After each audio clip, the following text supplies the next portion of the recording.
তাদের প্রতিযোগিতার জন্য তারা দাঁড়িয়ে আছে, বেলুন হাতে নিয়ে তাদের প্রতিযোগিতা শুরু হবে। কে কার হাত থেকে আগে বেলুন ফুটাইতে পারবে সে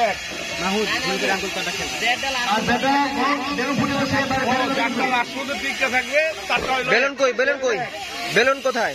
যাই হোক, আমাদের প্রতিযোগিতা আছে, দেখাচ্ছি। আমাদের দর্শক পাশে আছে খেলা করার জন্য প্রতিযোগীগণকে আমরা দেখাচ্ছি আজকের বেলুন খেলার প্রতিযোগী।